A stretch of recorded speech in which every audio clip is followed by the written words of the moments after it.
PSG's Luis Enrique makes surprising admission about Aston Villa. Enrique is clearly a fan of Unai Emery. Paris Saint-Germain manager Luis Enrique has admitted he is a big fan of Aston Villa and has watched them plenty of times this season already. Foot Mercato cover comments from the PSG boss today after he was asked about Aston Villa during a press conference. The two sides are set to face each other in the Champions League quarter-finals at the beginning of next month after progressing through the last 16 this week.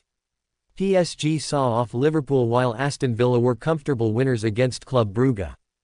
Aston Villa will travel to Paris for the first leg of the clash on April 9 before then hosting the French champions at Villa Park on the 15th of April.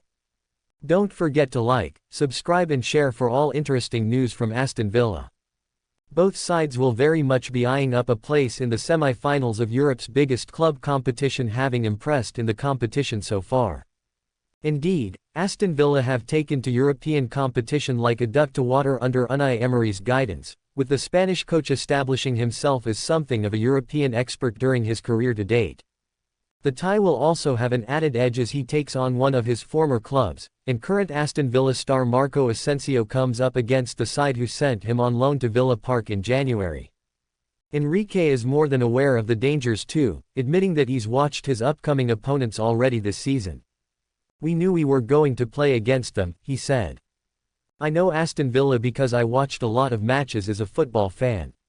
Now, I'll look at the moment differently to analyze the difficulties this team is facing. They're one of the best teams in Europe because they've qualified for the quarter-finals. We're going to encounter difficulties, that's for sure. I know Unai, I know how he analyzes the game, he'll be one of the coaches who will pose the most problems, he's well prepared, he knows us. He's a successful coach." Don't forget to like, subscribe and share for all interesting news from Aston Villa.